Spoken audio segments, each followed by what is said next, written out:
Ichigo Ichie. One time. One meeting.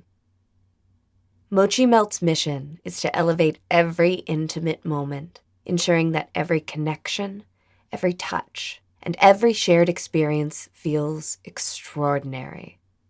Every intimate moment is one of a kind, a memory that lives on even as time moves forward. Mochi Melt is on a mission to redefine how pleasure feels, tastes, and creates joy in our moments. Inspired by the art of Japanese refinement, they've crafted products that elevate intimacy beyond the ordinary. Each of their lubes is infused with the best possible ingredients, designed to awaken your senses and invite you to linger a little longer. Mochi Melt believes that every intimate experience should be a celebration of joy and connection. No awkwardness, no shame, and no compromises. They handpick premium ingredients that taste as good as they feel, creating silky, never sticky formulas that enhance every touch, kiss, and caress. Think of it as a gourmet feast for your senses.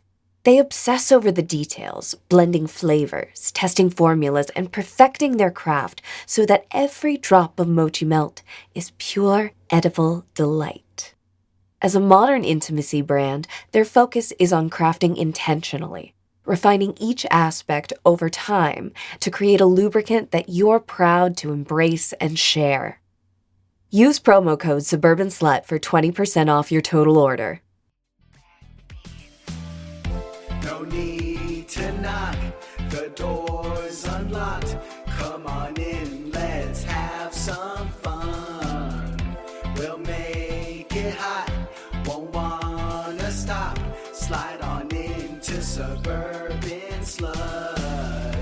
No need to knock, the door's unlocked. Come on in, let's have some fun. We'll make it hot, won't wanna stop.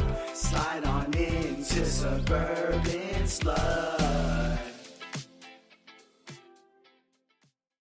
Switch me on and let's switch it up. Hey there, slutties, and welcome to the neighborhood. It's your fantastic host, Sammy Switch, and bring you another episode of the Suburban Slut Podcast, your home for kinkery, sluttery, fuckery, and everything in between. Slide on in and let's get cozy, shall we? Well, hey there. I might have noticed Daddy Sammy was gone last week. I do apologize. I'm doing the best I can. I'm taking my stamina pills. I'm drinking Gatorade. I'm staying hydrated. I'm in the game. But I needed a break. And I got so much content upcoming. You know, my slutties, I love you. You're my babes. You're my humans. You're my favorite people. But yeah, I needed a week off. And now I'm back. I'm rejuvenated. I'm ready to go, baby. So let's catch up. What do you say? What's going on? What's new? Before we jump into the goodies I have in store for you this evening, let's get the good old plugs out of the way. So where to find your favorite slutty, your favorite Sammy, your favorite daddy? Good old Instagram, Suburban Slut Podcast at Instagram.com. You know that's where I interact the most. The posts, the reels, the giveaways. Oh, we're getting to the giveaways, don't you worry. And of course on Instagram, you have our easy access to the link tree that has things to Patreon, which we will go over soon. Where to find me, where to support the show, where to support our business partners, our sponsors of the show. We do still have our promo discount code for Mochi Melt. We do have Uber Lube up there. We do have Early to Bed up there. I have everything to fill your needs up on my link tree, so click away, why don't you? Where else? So for the podcast, of course, you find us on your podcast supplier of choice, whether it's Apple, Spotify, iHeartMusic. Still working on that YouTube. I'll get it up someday. Also FetLife, Sammy Switch. Facebook page, you can find the show there, as well as my profile for Sammy Switch. And what else? And of course, so circling back to the link tree, to the Patreon, before we go any further, let's discuss my favorite darlings. Okay, the Patreon is up and running. We're having a lot of fun over there. For those of you that didn't check Instagram. First off, shame.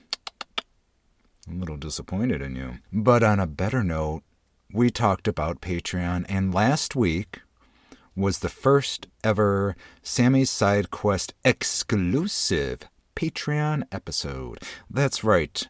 Every now and then we're going to give a little something special just for the Patreons. There's already photos. There's already group conversations. There's ad-free episodes. I know if you want those ads gone and you just want a quick, tight Sammy, Patreon is where you need to go.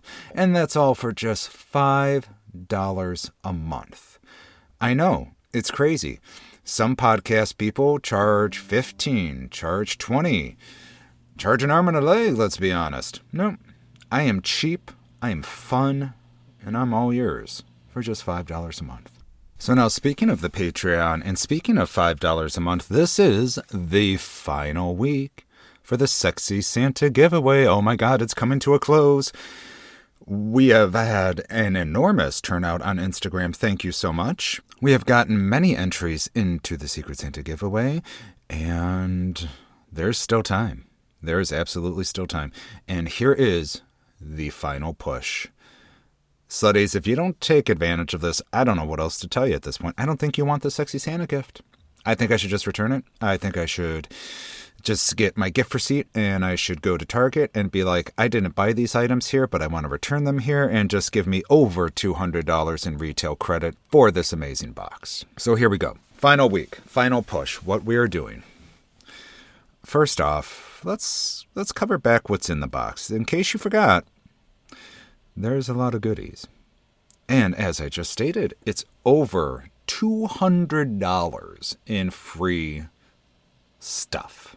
Come on. What are you waiting for? This is your moment to shine. It's Christmas. Give a little, get a little for just $5 a month. In the Sexy Santa box, we have a You Can Find Me in Bed, earlytobed.com, tote bag. A $25 gift certificate to Early to Bed, whether it's online or in the brick and mortar store. We also have 2 mochi melts, the mango and the honeydew flavored mochi melt, all yours. A Tenga egg, a +1 rose rouser, a bottle of Uberlube, as well as a to-go Uberlube with 5, that's right, 5 refill vials. Fam, don't believe me? Go do the math. I'll wait. I've done the math. It is over $200. You can still play for free. If you go to Instagram, there's the last post posted. Currently at 1,000 views, so we're doing pretty good. All you have to do is like the post, share the post, and follow the Instagram page. Boom, you get entered. But don't you want to get entered multiple times? Why just once? Why just a few? We did say it's the Christmas season. It's the season of giving. So why don't you give yourself... Wow, gift... I said it right, gift yourself. Why don't you gift yourself the gift of 1 month of Patreon exclusive Suburban Slut Podcast? And again, it's Patreon/Suburban Slut Podcast. If you give yourself a gift this week only, $5. $5. It used to be a $5 footlong back in the day, kids.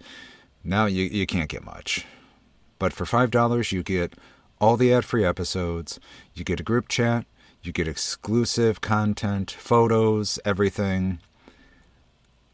You are going to get... I'm fucking crazy for doing this, but it's a push. Let's go. 30. You sign up for Patreon for 1 month at $5, and you will get 30 entries into the Sexy Santa giveaway. Merry Christmas. I'm a ho, ho, ho. Slutties, I can't top that deal. That'll be the most entries you can get. If you want your best chance at winning the Sexy Santa gift, that's going to be the way to go. Patreon.com/SuburbanSlutPodcast. Sign up for 1 month and 30 entries are yours. Whew. I am so excited. I am so excited legitimately to see who's going to win this. It's going to be great. And the turnout has been awesome. Your interactions have been awesome. So thank you so much, everybody, for having fun and participating. Maybe someday we'll do something very similar and do another giveaway or something fun like that. So we shall see. Later in this episode, you are going to hear our returning goddess, everyone's favorite, one of the most downloaded episodes in Suburban Slut Podcast history. Goddess Meredith comes back, and we are discussing narcissism. Because narcissism ain't narcissism. We're going to give some good inputs, some good viewpoints, take it from different views, and discuss it. And yeah, it's a thing. And it's it's everywhere. And strangely enough, there is even a little bit of like an acceptable narcissism within reason, within boundaries. So stay tuned for that. That's coming up later on the episode. What else? So upcoming goodies. Oh boy. Daddy's going to be busy the next month. So we do have our Ariete interview still to come. We have our Rosbot interview still to come. Angel's Dust interview still to come. We have upcoming Slut Madness Toys edition. That's still to come. There's a lot of stuff coming up, guys. I mean, you thought I was joking. I'm not. We've got so much content. And next month, January, well, shiver me timbers. I'm a pirate for some reason. Clown Cult Chicago, first event. Second event. The first event sold out, so we were not able to go.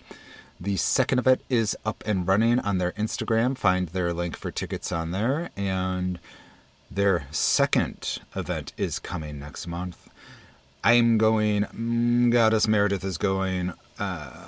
Paige Turner's not going. Paige Turner is not a fan of clowns. We learned that yesterday. So look for tickets for that. And, of course, look for us at the party. Would love to say hi. Would love to interact and talk. So also, Angel's Dust and I will be going to GD2 next month for, it's called a meet and greet there.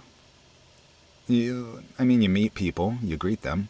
Well, you don't greet them, they greet you. So you meet, they greet. Yeah, I think that's how it goes. Get a nice tour of the facility, and we're going to discuss possibly getting a membership there. Because, in this economy, you got to partner up with people. You got to save money where you can. So visit GD2, Clown Cult. What else do you want to talk about today? Besides, Sexy Santa, besides narcissism. Oh, so how was your night? All right, we're not going to wait because we know how difficult scheduling can get here, and we have so much stuff upcoming. Last night was the Sacred Sin event, hosted by yours truly, and hosted by the Goddess Meredith. Oh, lovely host, lovely person, just overall. So the event was a success. It was our first one. I am naming it the Comrades still. Comrades presents Sacred Sin. As I still like the name Comrades, I think that's going to be the name for future events. Yes, I said future and events. We're going to see where this goes. It might be something successful. It might be something fun. Like many clubs and groups nowadays, the Comrades events are bi, queer. I don't know what the word is. Bi, queer. Not bi, queer. Like bi, queer. No, the events are for people. It's strongly it always feels weird trying to be a niche, because the second you're a niche, you're going to offend people, right?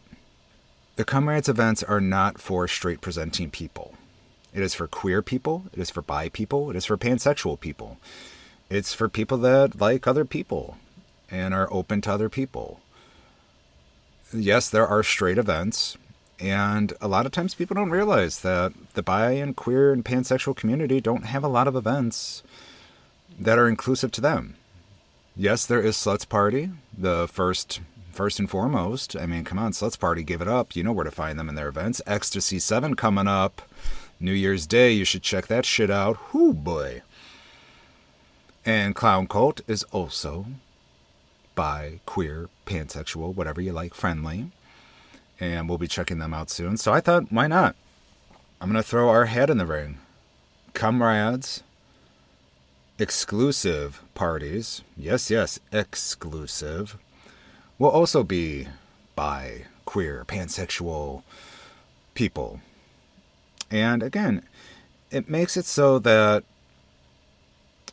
people who identify as such have a place where we can go and not have to have that fear or worry. I was like, ooh, like for me, ooh, that guy's hot. I wonder if he's open. Or as a femme-presenting person, ooh, that girl's so hot, but I don't know what they identify as, or if they even like other girls, or what their jam is. So what I'm hoping to build, slowly but surely, is an exclusive club that has fun parties at fun locations, and we have fun. And that's where we leave it. Stay tuned for more on that. It's something in the works. But also, speaking of the works, I told you I was busy. My slutties, I don't lie. Daddy Sammy's always going to give it to you, well, not straight, but honest. I am also rejoining the lovely people at Friends Night Out. Coming back to my original community really means the world to me. I'm really excited. We have some events there that will be coming up soon that you won't want to miss. And as soon as I'm able to share details of those events, you will be the first ones to know about it. And hopefully you can come out if you're in the Western Burbs. So, yeah, really excited for that. And fun sidebar. I was just talking to this last night during sex with, people. I prefer to go by Sammy. That's my pansexual podcast host. Pharaoh Gremlin identity is Sammy. It's who I am. A lot of the people in the F&O group still know me as my original name, which, don't feel like sharing that here. Just, it's tricky. So when I joined the group, everyone was like, I'm just going to say a name just to put a name in the book. Everyone was like, oh, Randy, what's up? Randy's back. Hey, Randy, good to see you. Missed you. I'm like, yeah, but I go by this. I can't correct them. So it's just something I'm going to have to work around with. No big deal. So we have F&O coming up. I'm going to give them some shout outs. Probably have Bernard come on soon, who is the fearless leader. Maybe see if Penny also wants to join, the co-founder, co-leader. They're great people. So I'm sure I could figure something out and get them on the show. All right. So in the words of Cody Rhodes, for my wrestling fans out there, slutties, what you want to talk about? So, Sacred Sin, last night, it's a good time. Definitely overdid it on the food, which is fine. I mean, you'd rather have too much than not enough. Nothing ruins an orgy faster when you run out of pretzels. It's a fact. I have absolutely walked out of orgies due to lack of pizza rolls. I mean, the Lion, the Witch, and the Audacity, how dare you throw an orgy without proper supplemental food to keep me going? Some Gatorades, and yes, Goddess Meredith did have Gatorades. So those that showed up, we had a good time. I am sore today. So just to recap some of the fun, the lovely, the amazing, my favorite little twink of a boy, fucking Page Turner came out, full effect. I have not seen them in so long. Oh, it's so good to reconnect. And we had plenty of fun. Sidebar story coming up in a minute. But, you know how Page Turner loves a little cream pie here and there. And the last time I was with them, they said something I absolutely could not remember. And I fucking came all inside them. Hard. A lot. Still don't remember to this day what it was. Last night, different story. So they're talking to me. I'm on top. We're going at it. I'm getting closer and closer without me even saying anything. I don't know how this boy figured it out, but they knew I was about ready. And do you know what they said? Slutties, come close, come closer. Page Turner simply said, thank you. And I released the second they said that. I completely out of nowhere and completely caught me off guard and was, oh, fuck, it was a hot moment. Good times. And then once I was done, of course, baby girl was there. My lovely Baroness baby girl. So Paige Turner was like, oh, I'm going to go to the bathroom and clean up. And baby girl was like, I can clean you up. And I sat there and just watched that happen. And it was lovely. The eye contact during it and just, And you know, Goddess Meredith, how Goddess Meredith do. Goddess Meredith was shaking that booty. Goddess Meredith was swinging those big old strap-ons. And, you know, Goddess Meredith is an Energizer Bunny of hips. She does not stop. And we have people that can attest to this. She makes people tap before she stops. She knows this. Mare, you're listening. Love you. You know this. And then she was doling out punishments. She was doling out canings, wax play. She was an amazing, amazing hostess. Everyone was well taken care of. Everyone had an amazing time. And yes, we're going to be doing it again.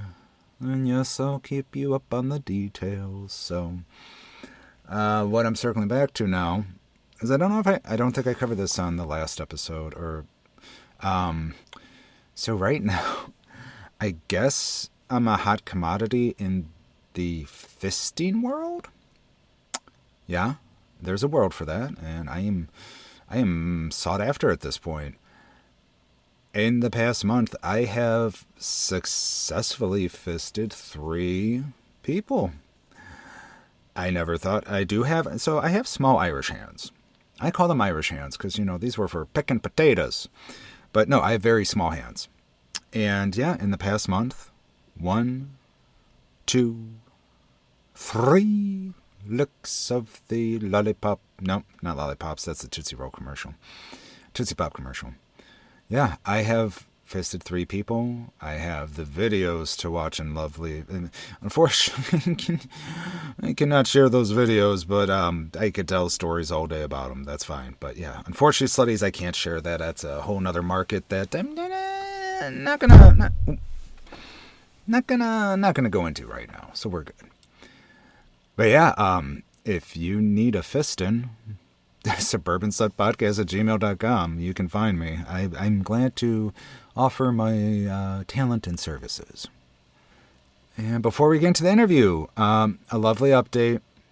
Our dear friend, Bowie Sinclair, they are doing great. I checked in with them this week. They said things are going well. Recovery's going good. So, Bowie, if you're listening, love you. You're an amazing human being. Glad everything's going well and can't fucking wait to see you again. They did give me their answers for Slut Madness toys, so again, I will read them. Depending on the turnout for that event, I might just go with Bowie and just have Bowie's answers be mine, depending on the turnout. Or if we need tiebreakers, we shall see. So keep an eye out for all that. Yeah, and as always, guys, girls, slutties, NBs, my people. Send me emails, suburbanslutpodcast@gmail.com. Ask me questions, play the games, whatever you want. I'd love to connect. I love reading emails. It's one of my favorite parts of the day. Connecting with you guys and, you know, building this community that we've all built together as a team. Patreon.com, Suburban Slut Podcast. Sign up for the $5. Get your 30 bonus entries. 30. And yeah, I think with that, we're going to switch over to the Goddess Meredith interview. Enjoy. So, what do we do? I don't know. I've never had a return interview guest. It's technically an interview. It's not really an interview. It's more of slutty studies, talking about topics and discussions. But you've been on the show more than anyone now. Yeah, I think so. The initial interview, Slut Madness, this. The bracket. Slut Madness next week. Oh, yeah. And then, well, we had the first one, the Ecstasy review. Oh, my Shane, God, Ecstasy the bracket, review. and now this one. So this is the 4th time. I'm like literally the co-host at this point. Oh, my God. Don't tempt me. So we're here. What are we going to do today? We're talking... I think I called it Slutty Studies because it's like a topic and a discussion and a deep dive. So it's like social studies, but slutty shit. Yeah, I like it. We're going to talk about narcissism, which is real. It's a real thing. Unfortunately, yes, it is. And before we go any further, of course, this is our own personal opinions, our own personal stories, our own personal thoughts. We're not licensed people, blah, blah, blah, blah, blah. I think that covers it. Yeah. Except some of our facts are, backed up by, scientific the Googles. studies and the DSM-5. This is true. So We're throwing science into this bitch today. it's not all just an opinion. Some of it is very true. But firstly, there's something we have to get out of the way. So we were supposed to record the other day, and then we just got cozy, and we're like, fuck it, do it another day. So Thursday was the 27th, was that Thanksgiving? Yes. Yes, okay. And that date holds no valid importance, but I still got this for you. Oh, what'd you get? I just saw it, and I was like, Meredith would love these. Oh, thank you. Snorlax! There it is. Thank you! I love Snorlax. That's my favorite Pokemon. Oh, God, if I could just sleep 23 hours a day and then wake up to eat. Oh, my God. Actually, never mind. I'd love to sleep 20 hours a day, wake up 1 hour to eat, 3 hours of sex, and then back to sleep. What about gaming? Okay, maybe I wouldn't want to be a Snorlax. The point is I enjoy the simplicity of their life. Like, if I could get over 12 hours of sleep. Mm-hmm. I know, I was at Target and I saw those. I'm like, oh my God, Meredith needs these. Thank you so much. Because we just talked about the proper color of the Snorlax. Yes. Because my, that little pillow I have is definitely more green. Yes. And then the plushie I have is more blue.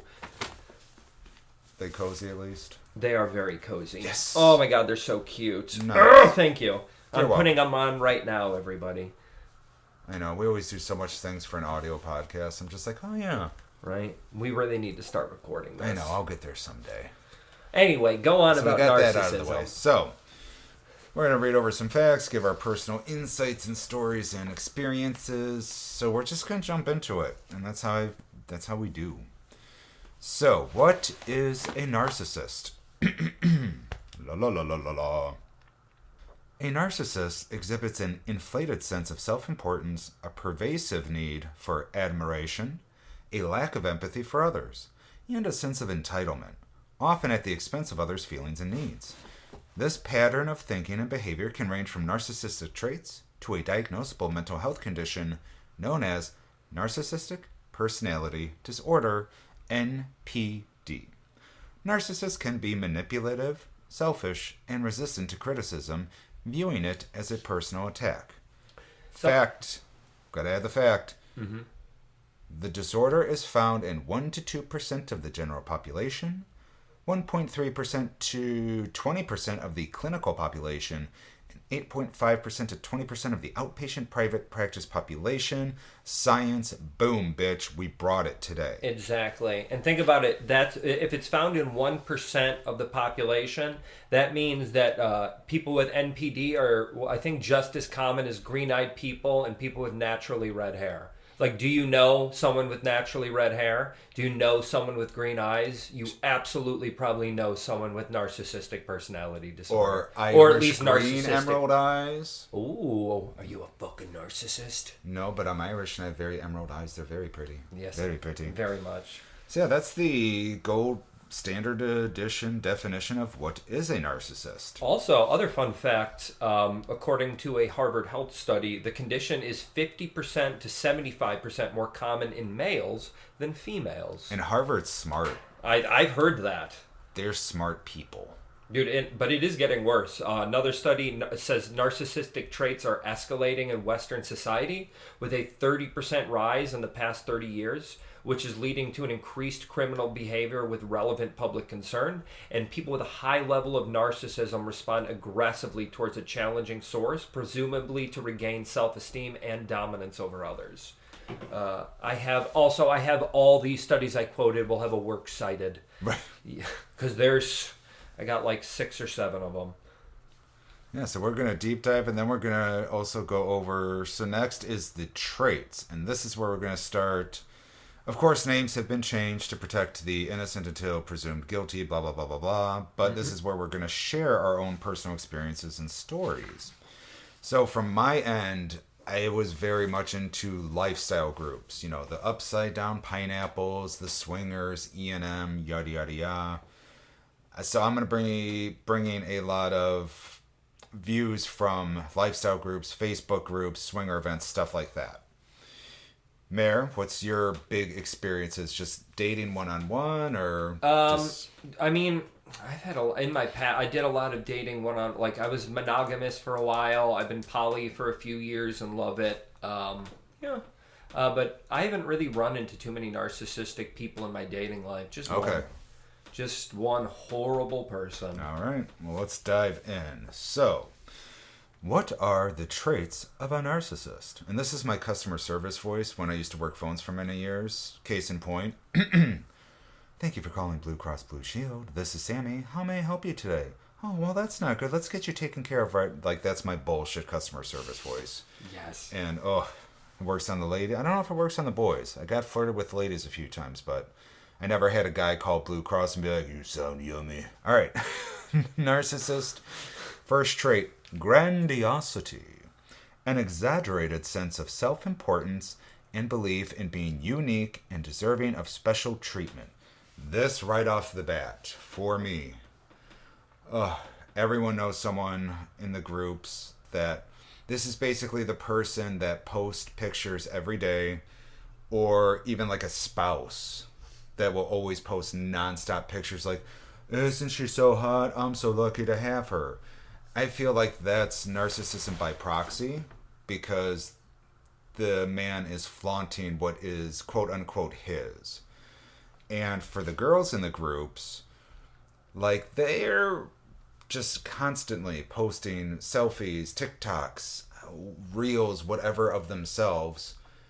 And they honestly get reactions from the thirsty people in the groups where it's like, oh my God, you're so hot. You're so funny. And it's just nonstop. And it's also the same people.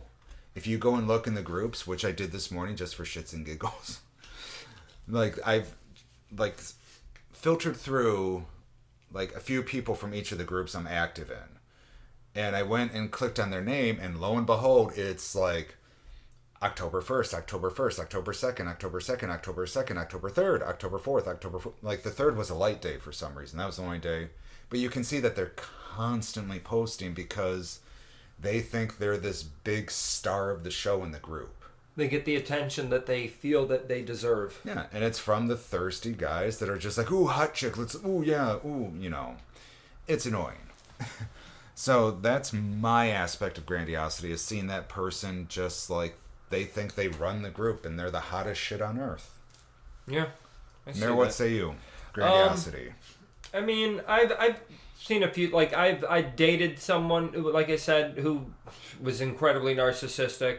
I also knew someone that I would see him when we would hang out, like, I'd hang out at a bar in the city with a lot of my friends, and I don't even know what I can't even remember. I'm just going to call him Michael, because I can't fucking remember this guy's name. I know his last name started with a T.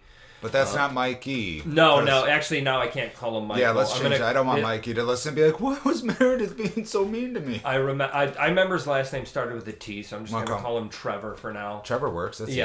Trevor. So I would, and everyone, before I even got there, people warned me about him. And he really thought he was the fucking hottest shit. And, like, there was at a point, like, when I showed up, I don't know why, he kept trying to show off to me because I was the new person who hadn't met him, I assume. And at one point, he's like, yeah, I'm dating so many fucking girls and they don't know about each other. I was like, whatever, man, boy. That's pretty cool, I guess. Do fucking you. And he's like, yeah, weird maybe flex. I should invite them all here tonight and watch them all, like, freak out and argue over me. I was like... So you're just going to burn everything just because you want a little attention and just like for an evening be like, look at all these people fighting over me? You're pretty fucking pathetic, man. I didn't like Trevor. That. And then at the end of the night when I was like trying to leave, he doing this thing like he put his hand on my shoulder. He's like, no, come on, you're coming to the bar with me for another drink. I was like, no, I'm really not, man. And he's like, no, come on, you're coming with me. And he kept trying and I wasn't moving. I was like, get your fucking hand off me. And he's like, it's fine, you can leave now. All I really wanted to do is make you stay 2 more minutes. And I won. I got what I wanted. And he walked away. I was like, wow, That is beyond pathetic, bro. Jesus. Okay, so that's Trevor. Now we know about Trevor. What a fucking bitch. All right, next up, need for admiration. A constant craving for attention, praise, and validation from others to bolster their self-worth. For me, this section is very much Facebook. It's the hearts, it's the shocked emojis, it's the fire emojis, it's all the emojis in the comments like, oh my god, I'd do so many things to you. Oh my god, you're so hot. It's that. And that's what they get when they make those posts of them in like bra and underwear, sexy pose. I mean, it's a nice picture, but they post it to get those reactions from people, and they get the need for admiration. Especially, there's one group, super large. And that's the prime example. If you take a picture of yourself, a sexy picture, and post in there, you will get easily like 100 reacts, 50 comments, blah, blah, all the stuff. And it's like, I'm a star. Look at me, mama, I'm a star. And that's basically the need for admiration from the Facebook socials. That's my aspect. What you got, Mayor? I mean, yeah, they always do. Like, here's the thing. Like, if you, with someone, specifically someone with narcissistic personality disorder, as soon as you get under the surface, these are deeply insecure individuals. Narcissists have an incredibly weak and fragile self-image. They have feelings of inadequacy, and they have a massive fear of rejection. So as a result, they need to get their self-worth from other people. And not only because they desperately seek validation, right, but it also helps them keep up their own false self-image. Because if that shatters, then they have to look in at themselves and realize, oh, I'm not as fucking top shit as I think I am, and that they can't handle. No, they cannot handle it. The fragileness. All right, number 3, lack of empathy. This one's a good one. And as I cut myself off because I was like, oh yeah, lack of empathy. A significant inability to understand or care about the feelings and needs of other people. Jesus, Mother of Mary. Because they're so high up on their horse and they're so sought after, they don't, if someone else has an issue or problem or going through it, they're just like, oh, that's unfortunate, but let me talk about me. Mm-hmm. So for the way I interpret this is when you talk to someone and you tell them like, oh man, I'm going through this right now. And instead of validating or hearing you, it's instantly, I know exactly what you mean. My brother, blah, blah, blah, or my lover, but like it's always a one-up game. Mm-hmm. So like you can tell me like, oh, my boyfriend died. Oh, well, I had 2 boyfriends die. Bitch, it's not a competition. Mm-hmm. I'm trying to open up to you and you're just shitting on me. Okay. You can also see this in narcissists in like relationships, like where you said, like if you're in an argument and they are, or you know, just talking about something and they are just like completely unable or unwilling to see things from your side. Yep. So all they see is like, oh, why are you complaining? Oh, well, yeah, I'm sorry, but oh, I'm sorry that you feel that way. Oh, that's my favorite. Exactly. Ooh. So they're like, they can't understand how they hurt you because they either don't care or don't want to care. And like some of the things I was reading, I didn't include it in, but there are like some studies that suggest like it's split. There are some narcissists that are unable to like feel empathy, and there are some that are unwilling to feel it, as in like they can feel it and they're just like they push it down and focus on themselves. So I think that's really interesting that it again, I don't know if that's medical fact, but it's like with studies it seems like some are unable to and some just choose not to. Yeah, so that makes sense to me. All right, where are we at? 1, 2, 3. Okay, number 4, entitlement. A strong belief that they are superior and deserve special treatment, often exploiting others for personal gain. This one I'm going to change a little bit at lifestyle parties. Yes, there are hot people that go. I mean, there's hot people in the lifestyle.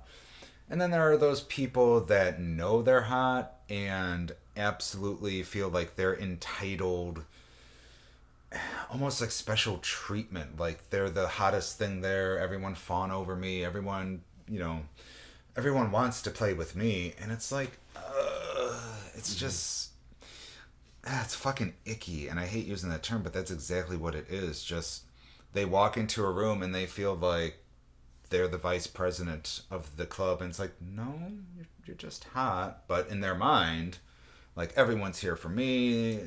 You know, I've seen even people brag that this event would have been dead if it wasn't for me. I'm like, what do you mean?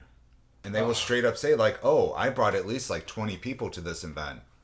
Congrats, you're the coolest. It's like, no, you didn't. It was a swinger event. I'm like, come on. So just that sense of entitlement that, you know, the party is because of them, or they brought so many people, and they're king or queen shit. That's what I got for it. I think that also ties in back to their grandiosity, because it's like it is tying into the image that they need to make for them, or at least the image that they want others to perceive. Yes. But, you know, it's fucked up. It's very parallel, those yes. two. Now this one, though, the last one, oof, this is where it gets nasty. Manipulation. A tendency to use or take advantage of others to satisfy their own needs and maintain their inflated self-image. So, this one's, it's gross. But, I mean, we know this. This is something, like, not even, people who don't even have NPD. Like, we see just with narcissistic traits where they need to manipulate things. We know love bombing. We know gaslighting. We got victim blaming. They'll project their own problems onto you. There's also times where they're going to try and alter, like, everyone's perception of you. Again, the person I dated, Sophia, we would get into, like, we have problems like all couples do, although we had a lot more. She would say, like, oh, well, you don't talk to other people about our problems. That's none of their business. It's a betrayal of trust to ever talk to your friends or anything about any of the problems we had. And she would guilt trip me so I wouldn't talk to them. And then she would go to everyone else and tell them her side of the story, and then be like, but don't tell Meredith because she's going to get really upset. She doesn't want me talking to people about this stuff. And of course, it's like you say, don't tell someone. It's like, oh. I didn't know any of this until after the friendship, because, like, near the end of it, like, it was like I had some troubles with some of my friends for a bit, like, because she was doing that, and then after we broke, like, she wasn't able to stop my friendship with my best friends, but, like, afterwards they were telling me, like, oh yeah, she said this, and it was like, after we had any argument, it was right after she would, like, go talk to people and just, like, change. Yeah, that's what they did. They needed to, and then, you know, everybody started figuring out who she was, and like she always had to do, every 2 or 3 years, she had to completely get a new group of friends, which is what she'd been doing her whole life, because she couldn't keep it up. She would be a piece of shit, and then eventually, the image, the image that she was making for herself would break because she was a shitty person and she couldn't keep it up. All it took was, like, her getting into an argument with somebody and, like, telling different friends, and all of a sudden they talk and they're like, wait, she told you that? And that's how it always fucking broke for her, because she couldn't help it. She needed to be the victim and have everyone, like, feel bad. Every person she dated was the most abusive person ever. She was so abused. She even said the same thing about me. And I'm like, you know, first of all, no, I wasn't. You were the one who was incredibly abusive. Right. You were deeply emotionally abusive. But I guess the best thing I can say is none of my exes say that I was a shitty person. So let's look at that. Every person I dated thought I was fucking awesome and, like, the sweetest person ever. And then every person she has dated hates her and won't talk to her afterwards, and she makes them out to be a victim. So she's like, when somebody says, oh, every person I ever date, all we do is argue. Well, tell you what, Sophia, I didn't have that problem till I met you, and haven't had that problem since I stopped seeing you. So maybe I wasn't the one starting all those arguments. Statistics show up. Yep. Also, pause. Sophia's the fake name, right? I just wanted to make sure. I didn't know if you slipped. I'm like, okay. Yes. Back to the real stuff. Yes, she always, she did a lot of stuff. I remember when I had first gotten my welding job, and we were up late arguing about something dumb. And she kept me up till like midnight. And every time I tried to get off the phone, she would guilt trip me about like, oh, you're just going to leave this argument? You're just going to let me go to sleep? I'm going to be up all night worrying about this. I'm glad you're going to have such a good time sleeping and not thinking about this. Sucks Well, to be I'm you. all up all night just like so upset. I can't believe you're just going to leave me like this so upset. So I had to stay on until she had felt like she had yelled at me and scolded me enough and let me go to bed. So I was tired the next day. Yeah. It was like my second week at work, and I had ended up burning my wrist on, like I was welding a piece of metal, it was still hot, and my glove came up, and I wasn't paying attention because I was so tired, and I burned my wrist. And I told her about it later, like, oh, I got a nasty burn on my wrist because I was really tired today. And she's like, oh, are you saying that I'm the reason that you're tired? So you think it's my fault that you got a burn on your wrist? Wow, I guess I'm just the worst girlfriend ever, right? And then when we got to that point of the argument, I had two options. I could either agree and be like, well, or instead like, you're not the worst girlfriend ever, but you did do something wrong, in which case now I'm the bad person because I just told her she did something wrong, and now she's able to flip the argument. I can't believe you would say that to me. You think, oh my God. Or I could just back down and be like, no, you're not the worst girlfriend ever. It was an accident. So she would either play the victim or find a way to switch it on me. Yeah. Yeah. The table's loud. Why is it creepy? Oh, I'm sorry. Oh, you're good. That's I'm just like noticing, like, wait a second. I'll cut that out. Don't worry. Sorry if I'm getting worked up, everyone. Let me put it this way. This is the only person I've ever, and I've dated a lot of people. This is the only person who I am on bad terms with. I am on good terms, or at least speaking terms with everyone I've dated. I'm friends with, I'd say, well over half of them. I dated somebody that every time I tried to break up with her, she would threaten to kill herself and say it was my fault. I'm still on speaking terms with her. So when I say that Sophia was one of the most garbage people I ever dated, I'm not exaggerating. She was a true monster, and it took me years of therapy to get over it. Send those co-pays to her. Be like, here, bitch, you got to pay this bill. Yeah. Now, see, for me, for manipulation, in the lifestyle and the communities and groups, I see this as that narcissistic person, especially at parties, will latch on to like the hottest person there and take them around and take all the selfies with them all night long. Because then, by proxy, like, hey, we're the two hottest people here. Here's all these photos. Everyone, look at us. When really, they're just manipulating that person to boost them up. Oh, yeah. And I've seen that at multiple parties where it's like, let me think of a fake name. What's a good fake name? Oh, so like, let's just say Becky. I like Becky. I'm going to use Becky. So Becky's the narcissist. Mm-hmm. And then Becky sees Nancy. There we go. Becky and Nancy. And Nancy's hot. Nancy's got a fucking hot outfit on, leather, lace, everything like, ooh, Dami Mommy almost. Like spooky vibes. So Becky is going to latch on to Nancy, take them around the party, take all these pictures, and even include other random people. So really, Becky's just manipulating Nancy into thinking we're best friends, when really it's like, no, this is just going to boost my content and shit. Mm-hmm. That's how I see it in the lifestyle. And it's, again, it's fucking gross. It happens. And you definitely can see it happening, like when it's, at a party or event. It's like, okay, Becky's going to Beck. I get it. And that's that. Yeah. All right, next up. Switching up, so this is going to be Narcissism versus NPD. So, narcissistic traits, anyone can one more time. Anyone can display some narcissistic behaviors, such as vanity or selfishness, occasionally.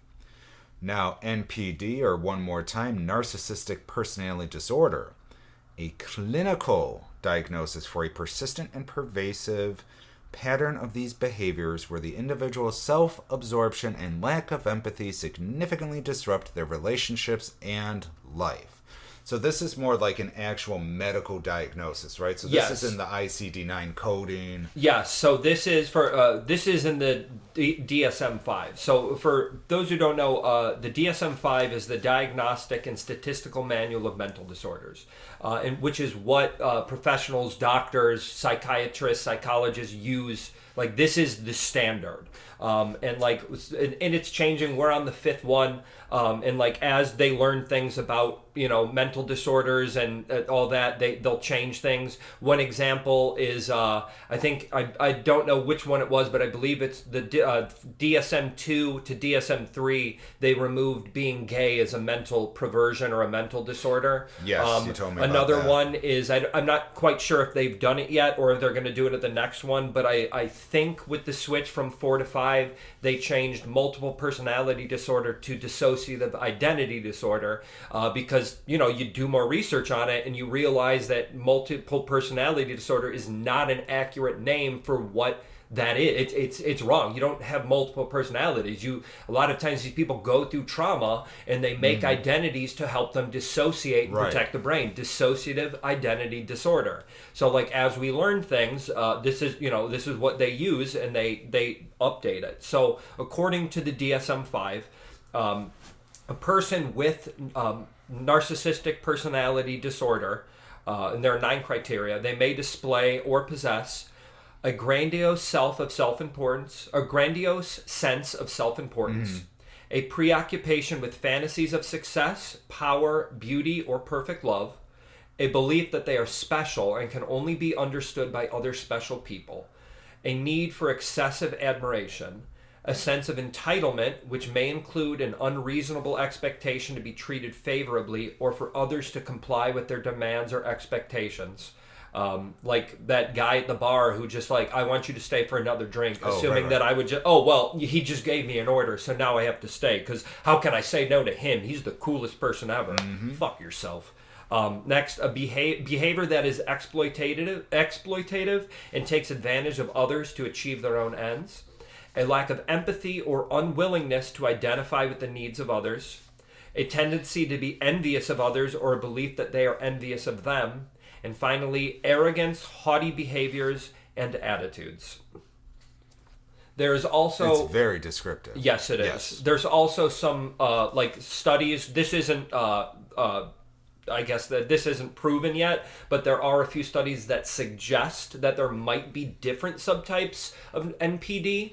Again, this isn't in the DSM-5. This is just like some studies believe it. Yeah. But those, if that is true, the 3 are: 1, grandiose type NPD. This subtype would be described as attention-seeking, entitled, arrogant, lacking empathy. The next one would be vulnerable NPD. This subtype is described as shy, hypersensitive to criticisms, and chronically envious. And 3, high functioning. This subtype is described as grandiose, competitive, attention-seeking, and sexually provocative. And NPD is often misdiagnosed in a person with this subtype, as they may not appear to have the disorder. And that is from a study, Narcissistic Personality Disorder, Symptoms, Diagnosis, and Treatments. And it is part of the Harvard Health Publishing. We have that citation in the group. But yeah, Harvard is smart people. Absolutely hypersensitive to criticism, even perceived criticisms. We're going to hear a lot about Sophia. One interesting story that happened is I was hanging out. It was me, Sophia, and my 2 best friends, or really good friends, Stan and Amy. So we're hanging out in Stan's like back garage. We're all having fun, and Stan is like he's married to Amy now, and he was just saying like, oh, Amy, you're the best girlfriend in the world ever. You are just incredible. I'm so lucky to have you. You're just the best. And Sophia got so mad at that because she thought that Stan saying that meant that she couldn't possibly, like, how could you say that Amy was the best girlfriend in the world? Are you saying that I'm not a good girlfriend? So like that, so we got in an argument the way home because she was upset that I didn't say something. She's like, why didn't you say you have the best girlfriend in the world? I'm like, because I'm not a child on the playground. Like, what is this, a my dad's the strongest competition? Like, you think just because Stan said that Amy's the best girlfriend makes that like indisputable fact? It's an opinion. Like, he wasn't coming at you. He wasn't trying to make you feel bad. But now I'm not taking her side. And, of course, you never take my side. I'm getting a stomach ache anytime I think about her. Ugh. I have a lot to talk about in my therapy session next week. Yeah, from my 2 cents, or I like to say my nickel, because I always give you bonus cents. The narcissistic traits. Yes, anyone can display some narcissistic behaviors, and I think everyone has. Because if you get a new outfit and you put it on, you're like, fuck, I look good. I need to share this. But, like, there's a different, like, looking at yourself and being like, damn, I'm hot, and being proud of yourself isn't necessarily narcissistic. I think it's healthy to be able to look at yourself in a mirror, but, like... Or even share that picture. Yeah. Like, hey, everyone on Insta, check this out. But if you do it every fucking day, and that's when it's like, no. And you do it because you need the approval of others. I feel like some of it is, like... In order to make it narcissistic, there has to be, like, more to it than that. Like, everyone can look in the mirror and say, I'm fucking hot. But they're so different from being like, I need to post it, and everyone needs to tell me I'm hot. And if one person negatively comments, I'm going to obsess over that. Because, there's... Oh, yeah, one bad comment. Oh, why the fuck did Tammy say that about me? Oh, my God, I can't believe that bitch. It's like... We hate Tammy. Yeah. So... I don't know, that's my personal thing. And even with me trying to be more confident, I'm aware of when I'm, like, trying to take photos and trying to post stuff, on the podcast for the show. But it's not constantly, like, me every day, like, ooh, here's this. Or, ooh, here's my chest looks good. You have to be aware of the difference. Yeah. And that's why I don't want, if someone posts, like, a random picture, people jump to the conclusion, oh, they're such a narcissist. It's like, no. It's... one random picture, they posted it, cool. Again, if it's 5 days in a row, different pictures, different this, everything, that's the NPD side to me. Maybe. Yeah. I don't know. Maybe if, like, someone does it I guess that is part of it. Like, it depends. I don't know. I guess there's a lot of other aspects to it. There can be a fine line. Yeah, I suppose there is. I guess it's one of those, like, I can't, like, describe it, but I know it when I see it kind of things. Yeah. And see, I had a partner once who would send me pictures all the time of that. And I was happy as hell. I'm like, fuck yeah, send them to me. And that's the difference. It was like a direct conversation. She wasn't posting that on Facebook and Instagram and Snap every time. Yeah. So I don't consider that narcissistic. They look good and they're sharing that with their partner privately. Maybe I'm not really a good judge of narcissism because I do call myself a goddess. But see, you're not on... I follow you on socials. It's not every post you're doing, bow down, look how beautiful I am. No, that's just in the bedroom. Yeah. And that's privately, and that's okay. I'm not mad at that either, so... All right, what do we got up next? So, impact. All right, I think this is going to be the meat and potatoes. Impact of narcissistic behavior. Number 1, harming others. Narcissistic individuals can cause significant emotional harm, abuse, and distress to those around them. Okay, for me, harming others in the lifestyle and social groups like this, I think it's more so like if someone's in a clique and they are absolutely fucking cliques in every lifestyle group, in every page, everything. If you say no, you're just not in that clique. I've been in them. I've been targeted by them, everything. It's fucking horrible. But this is where that narcissistic person will get a, clique of people, a circle of people that fawn to them and follow them. And then if someone disagrees with that person or says anything that could damage their fragile ego, they sick that entire group of people on them. And I have seen that firsthand, and it's fucking bad. Mm-hmm. Just because someone disagrees or says any sly comment, the narcissistic will have their 5 lackeys back.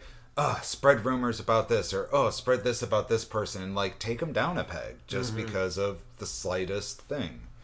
Where in any lifestyle group, relationship, anything, what's the golden rule? Communication is key. And they can't communicate. No. Instead of just going to that person directly, like, hey, what do we use? Becky and Nancy. Sorry, I forgot already. Mm-hmm. So, if Becky instead went to Nancy, like, hey, you made this comment on my post and it made me feel this way, I would like to discuss it. That's healthy. Yeah. That's how it should be. Not attack my minions, get them, tear them down. That's what it ends up being. Yeah. What about you?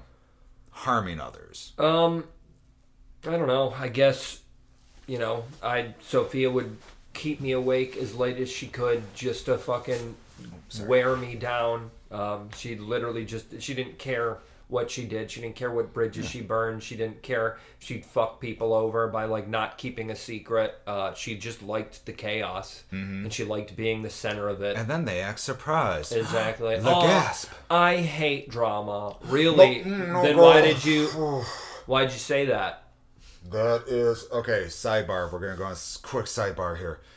I fucking hate when people say I hate drama because I love it. I want to sit there with a bowl of popcorn. 75% of the time, the people that say that constantly are the ones that cause the fucking drama. Yep. Granted, when I first talk to someone, whether they're groups, poly, whatever, I say like, yeah, I don't like drama. I'm not here for it. Mm-hmm.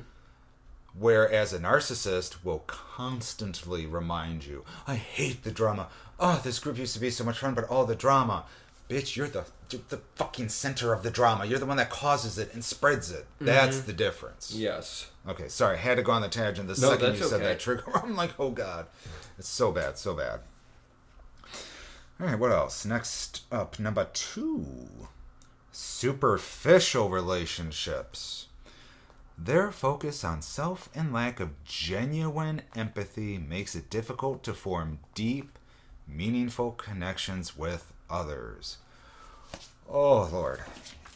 I mean, this is almost there's a lot of similarities in these bullet points, because for this one, like, that's Becky going around and finding the hottest person and pretending they're such good friends. You're my best friend. Let's take all the sexy pictures and post and everyone.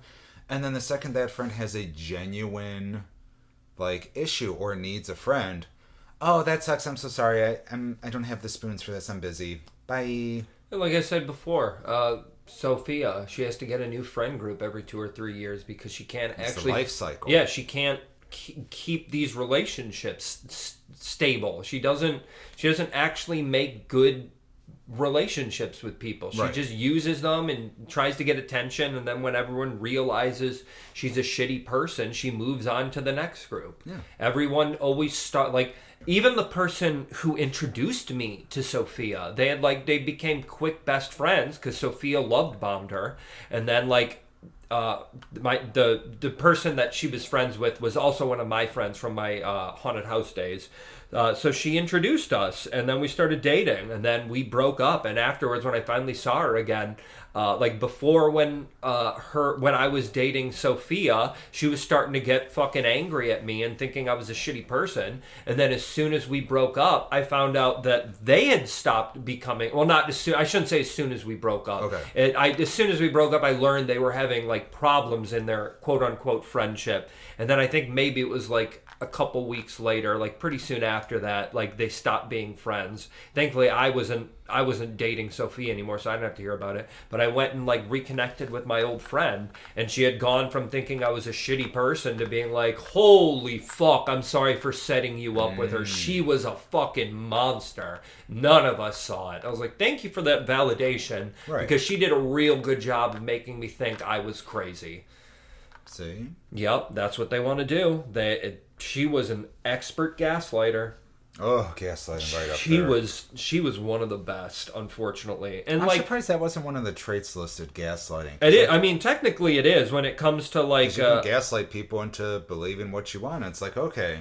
Yeah, absolutely. When you, it's part of manipulation. Yeah. Like, it's definitely part of that. Like, you're going to use gaslighting and love bombing and smear campaigns and stuff like that to not only control the person they want to control, but also, like, go around and control, like, everyone else's image of them and the person that they're going after. Make them seem like the victim and the other person seem like the aggressor. One of my best friends dated a girl who she kind of did that. They would get in, like, she would, and I know this firsthand because I was in the car so many times when it happened, because we all worked at the haunt. I was in the back seat listen. She would start an argument with him about something, and then like they'd get really upset. It would get really fucking heated between them, and like then my friend was in a bad mood. They'd go inside, and then his girlfriend like would start crying and be like, he was so mean to me, and then my friend would walk in a second later, looking angry because he just got screamed at,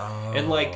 Again, I'm not making, like, I was in the back seat. I would watch this stuff happen. When they would get into arguments, she would, like, her face would get inches in front of his face, and she would just scream at the top of her lungs at him. Yeah. Just calling him and then there are other times they would get in an argument, like, around us. There would be argument. She would turn to us, be like, "I'm sorry, he's such an asshole. Isn't he such an asshole? I'm sorry, he's being such a dick, guys. Isn't he such a piece of shit?" And we're like, "We're not getting into this. Like, do you really think I'm gonna agree with you? Like, my best friend of 20, yeah, fuck you, you pussy. Like, no, no, dude, I'm watching this. You are abusive to him. See, I'm gonna move that table. I swear to God. Sorry." All right, so focus. Oh, okay. This is the part I know you were dying to get into. Resistance to criticism. Yeah, I already told the story. Ugh. Narcissists are highly sensitive to criticism, even slight disagreements, which they often perceive as personal attacks and react poorly to. So, I know my part will be short here, so I'll jump in. Yeah, and again, with lifestyle groups or Facebook groups, I mean, they're interchangeable. It's the same thing. If you say one thing to that person about their post, or if word gets around that you were complaining about that person, about their post, they will come at you with hell behind them. Yeah. And they will destroy you, even if it was just like, it's so annoying, which... Truth to be told, I think that's the one in a previous group I was in many years ago. I straight up said, like, that one person was annoying to someone in the group. Mm-hmm. It wasn't my partner. It was just a quote-unquote friend in the group. I was like, oh, my God, if Becky keeps posting every day, ugh. That person, of course, told Becky. And then instead of, like, having that direct conversation with me or being like, oh, whatever, that's just his opinion, which... that would have been the much easier route. Nope. She got the troop. She got them all riled up. And then suddenly I was the biggest asshole on earth for just saying like, it's annoying. Where, in all honesty, a lot of people have that same opinion. They just don't tell people because they know better. Like, hey, don't start talking about that person in this group because you'll get excommunicado real quick. Oh, the person that can always dish out the jokes, but you can't make the jokes about them. Yep, 100%. Yeah. Or it's just like, oh, this is my favorite. You're just jealous of me. It's like, bitch, I'm not jealous. I'm annoyed. Do you not know the difference? And like all of this, so much of this, like especially like the sensitivity to criticism, a lot of this keeps coming back to like one of the core points of people with NPD. Mm-hmm. That once again, they have incredibly weak, fragile self-image. Fragile. And yes, fragile self-image. They feel inadequate. They're afraid of rejection. And they have to do this to keep up their own false self-image. So, like, think about it. How do you keep up the false self-image that you're the best shit on earth when someone just criticized you? How do you keep thinking you're perfect if people point out how you're not perfect? You take them out. They can't accept it. They have an inability to accept it. They will tear you the fuck down. And it was funny, the one person was like, oh, you're just jealous because I'm so hot. At that stage in my life, I'm like, have you seen my wife? She's pretty fucking hot. Mm-hmm. I'm not jealous of how hot you are. That's why I was so blown away. It was the weirdest table turn. And I was just like, at that point, I was done with the group. And I'm like, whatever, you guys have fun. I'm out. If this is the type of people you keep around, I'm like, I'm good. Yeah. All right, so narcissism in dating. Okay, let's dive right in. A lot of diving. I don't know. I have like an aquatic fetish today. Just kept talking about diving on in. I just haven't dived in on a muff in a while. Could be that too. Yeah, it could be. All right. So dating a narcissist is characterized by manipulative, self-centered behavior, lack of empathy, and constant criticism, leading to isolation, low self-esteem, and mental health issues for the partner. To cope, you should seek professional help and establish firm boundaries. Build a strong support network of friends and family. If need be, document incidents of abuse to counter gaslighting and focus on self-care and reconnecting with your true self. You cannot change them, but you can protect your well-being whether you choose to stay or leave. So this, right off the bat, boundaries. Boundaries, boundaries, boundaries. All day long. Set them. They are good for you. If someone says they are bad, then that boundary is obviously about them, and that's probably why they're saying it's bad. Yeah, there's a lot of good points in this paragraph. Especially the isolation, the low self-esteem. Lifestyle-wise, you definitely see that at some parties where one partner is very outgoing and very, not flamingo, Jesus Christ, peacocking. Gather all the attention, and the other partner's just kind of in the background yeah, okay, cool, I think people call that aura farming now. I've heard that. I just heard that. Doesn't matter if it's good or bad, just make yourself the attention. Calm the fuck down. Yeah. Do you not see how pathetic that is? And I mean, of course, even if it's dating, you can always do therapy. You can do couples counseling. Even if you're dating, you don't have to be married. Yeah. And we are big fans of therapy. Therapy is fucking awesome. Everyone should do it. Yeah. Also remember, I know I've been shitting on them because, I know, no, NPD isn't fun, and it's definitely not fun for the people around it. I mean, that's kind of how it goes. It makes me think, there was a comedian who made a joke saying that he suffered, I cannot remember his name, but he suffers from bipolar disorder, and then he turned around, he's like, oh, that's not true. Technically, it's my friends and family who suffer. So it's, it is hard for people around it. But, even though it is hard, remember, a lot of this is thought to be caused, they think some of it is genetics. Right. But a lot of times stuff like this can be caused from traumatic and negative experiences early in childhood. You develop some of this stuff as a coping mechanism to help you just to keep going on, to keep surviving. So everyone handles trauma differently. So I know I've been kind of harsh on NPD just because I had a really painful and traumatic experience from someone with it. It's okay to get counseling. It's okay to go to therapy. Right. The reason, it's not necessarily your fault that you're this way. But one of my favorite quotes of all time is from Last Pot on the Left. Marcus says, "Your mental health is not your fault, but it is your responsibility." Ooh. Yup. I quote that Never heard that. Once a week. It's good, right? Your mental health is not your fault, but it is your responsibility. It's honest and upfront. And some people may take that as brash, but no, it's just honesty. Quoting Marcus Parks from Last Pot on the Left, people. There you go. And yeah, for treatment, I mean, there's not a magical pill. I mean, of course, if there was, everyone would take it. But, you may have underlying, like you said, mental health disorders. And there is medications to help with that. Yeah. So see a psychiatrist, see a therapist, see your doctor, get their opinion. You may have a case where medication could help, and that's okay then. If medication's going to help you, get the medication. Don't be afraid of it. And everyone, remember, there's nothing wrong with that. I've mentioned on the show before, but I'll just say it now. I have bipolar 2.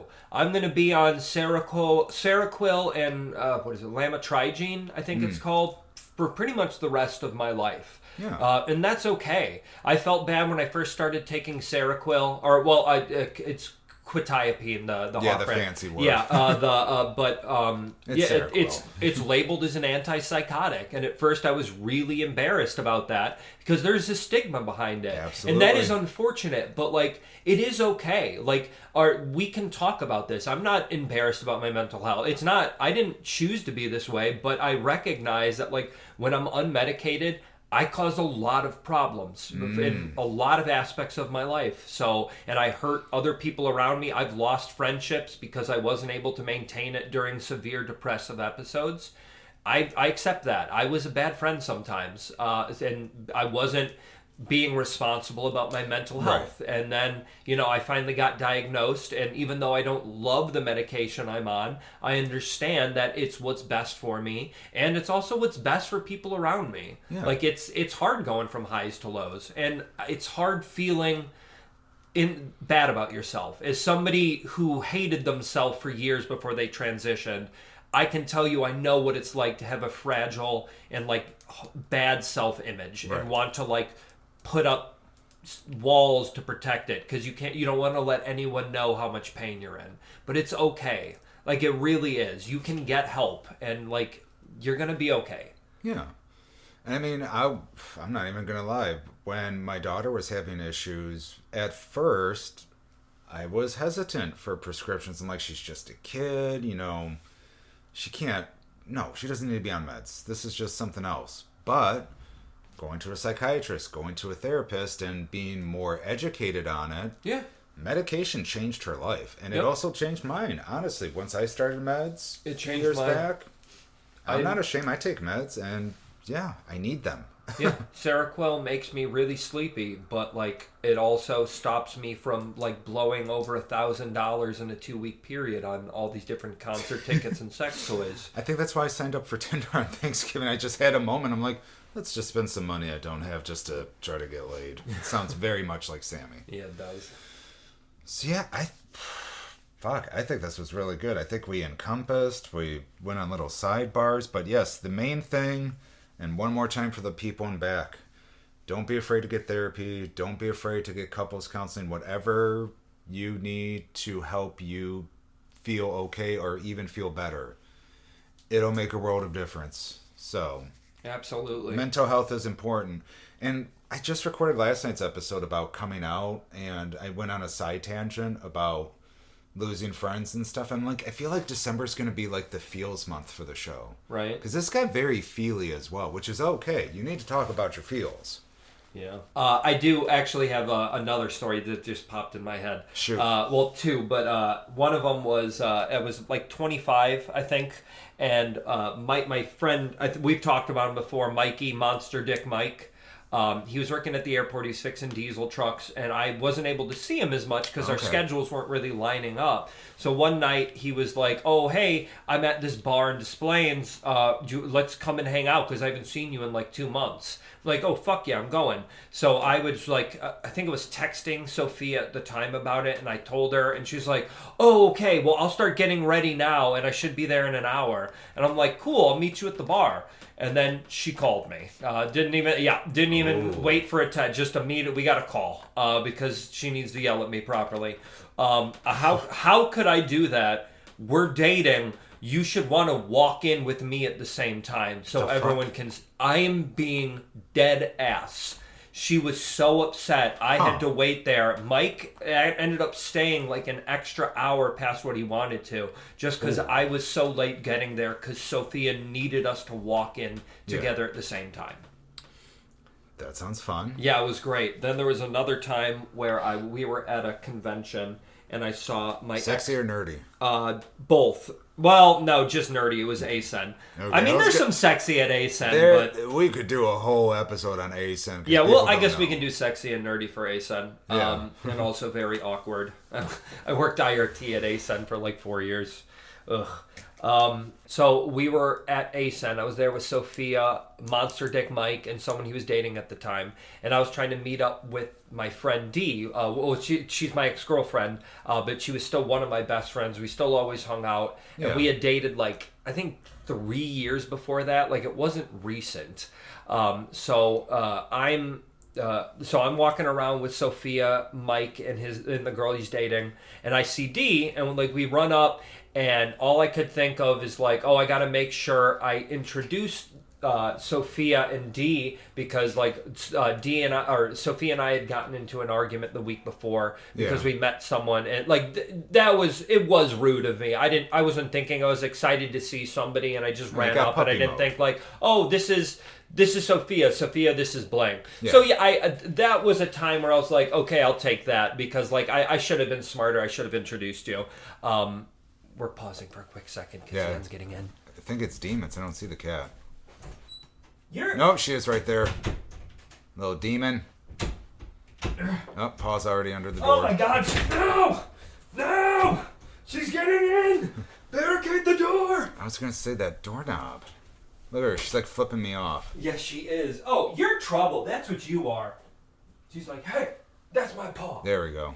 That's my beans. No, we can leave that. I seriously kept looking at the door. I thought it was a ghost. I'm like, shit, I don't have my proton pack. We're fucked. So where were we? Oh, right. Introducing. Excuse me. So I see D, and like, again, Sophia and I had gotten an argument, and so when we're going up, I was thinking like, oh, I have to make sure I introduce her. Yeah. Like, because I'm not going to do that again, especially because, you know, I knew Sophia wasn't the greatest with me being friends. She was also someone who thought that you can't be friends with any of your exes. The only reason people are still friends with their exes is because they're trying to sleep with them.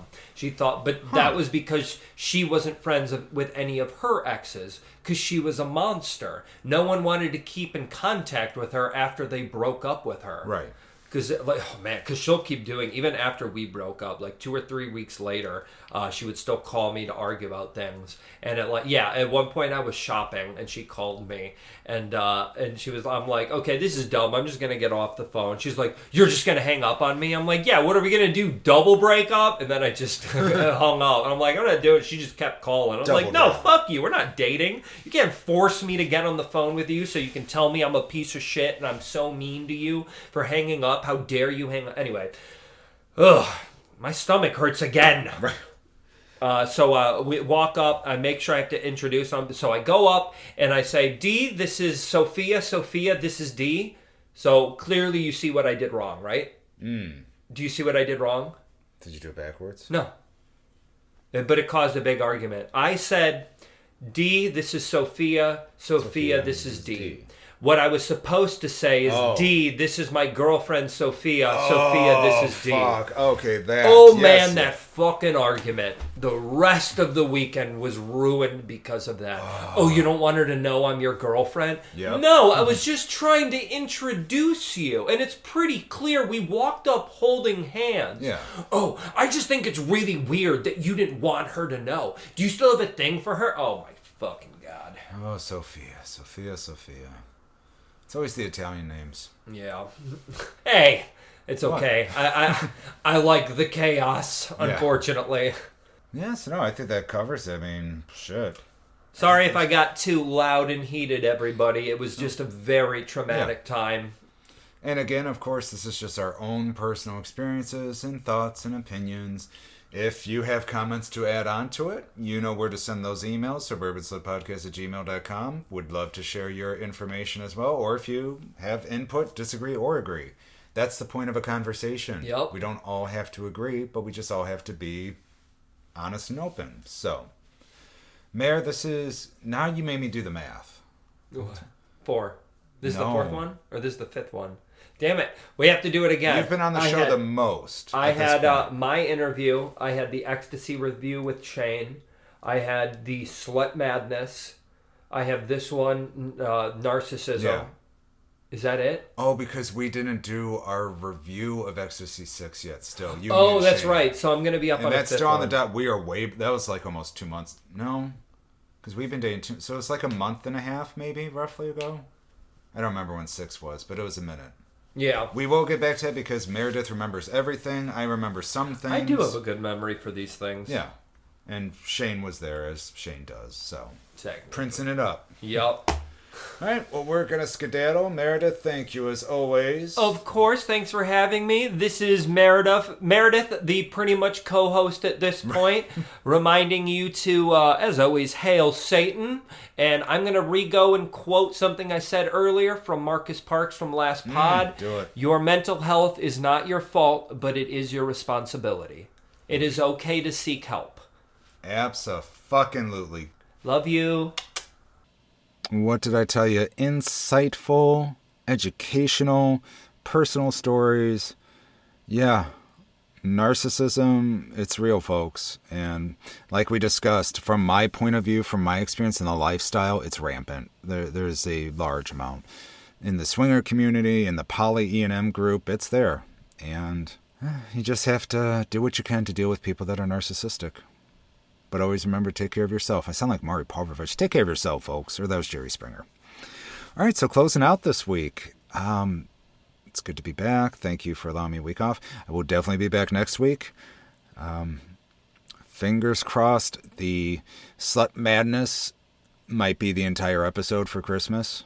If I get it in the books, I'm going to try. I'm going to reach out, confirm everything today. I'll keep you posted. Christmas is around the corner. How about if I was sitting on Santa's lap? He's a little happy to see me, I can tell. What do I want for Christmas? That's a great question. So what Sammy would like, I would really like to get some updated recording equipment. I'm working on getting the mics updated, getting an audio interface, trying to give you guys the best sound I can give. So I'm working on that currently. I do have an Amazon wish list. It is on the link tree if you guys want to buy stuff for the show or stuff you may want to see me use. Oh, yeah, you thought I was going to go a week without doing my 20s, girl? Why don't you come over here, big fella? Oh. But no, so yeah, I would like get some more podcast equipment, give you guys better quality stuff. What else do I want for Christmas? Ooh. I would love a delightful NB, all for me, just for me, my little gift. That'd be adorable. I would want pixie haircut, maybe red hair and blue eyes, or black hair and blue eyes. Yeah, I like that. Tattoos, of course, you know. Squirting, preferably. Okay, all right. So let's do one more thing. So I'd like to give you guys a little insight of myself, stuff I love. Okay, so if I'm asking for Christmas presents, yes, it's old man Sammy. I do love funny socks. I do love dill pickles. I love otters. If you guys ever want to send me stuff like otters, great white sharks, that's the way to go. I do love stickers. I put stickers on my water bottles. So, yeah, I would ask for some stocking stuffers, stuff like that. So I think that's a pretty good list. New podcast equipment and stickers. Santa, I've been good all year. And slutties, why don't you play along with me? Feel free to send me what you want to ask sexy Santa for when you're sitting on his lap for Christmas. Let's make this a little game. suburbanslutpodcast@gmail.com. Send your answers in. I'll read them live on the air with your consent, of course, and let's make it fun. And just like that, my sweet little slutties, our night together has come to an end. Please make sure you have all your things before you head out, and thanks for coming over. But don't you worry, come back anytime. I will leave a light on for you, and maybe even the door unlocked. Remember, pleasure is personal, consent is sexy, and curiosity keeps it fun. Stay safe and stay slutty. Love ya. Mwah. Ichigo, Ichie. One time. One meeting. Mochi Melt's mission is to elevate every intimate moment, ensuring that every connection, every touch, and every shared experience feels extraordinary. Every intimate moment is one of a kind, a memory that lives on even as time moves forward. Mochi Melt is on a mission to redefine how pleasure feels, tastes, and creates joy in our moments. Inspired by the art of Japanese refinement, they've crafted products that elevate intimacy beyond the ordinary. Each of their lubes is infused with the best possible ingredients, designed to awaken your senses and invite you to linger a little longer. Mochi Melt believes that every intimate experience should be a celebration of joy and connection. No awkwardness, no shame, and no compromises. They handpick premium ingredients that taste as good as they feel, creating silky, never sticky formulas that enhance every touch, kiss, and caress. Think of it as a gourmet feast for your senses. They obsess over the details, blending flavors, testing formulas, and perfecting their craft so that every drop of Mochi Melt is pure, edible delight. As a modern intimacy brand, their focus is on crafting intentionally, refining each aspect over time to create a lubricant that you're proud to embrace and share. Use promo code SuburbanSlut for 20% off your total order.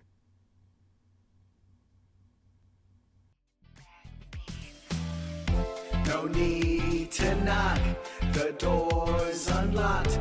Come on in, let's have some fun.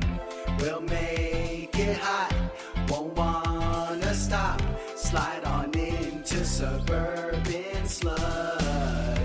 No need to knock, the door's unlocked.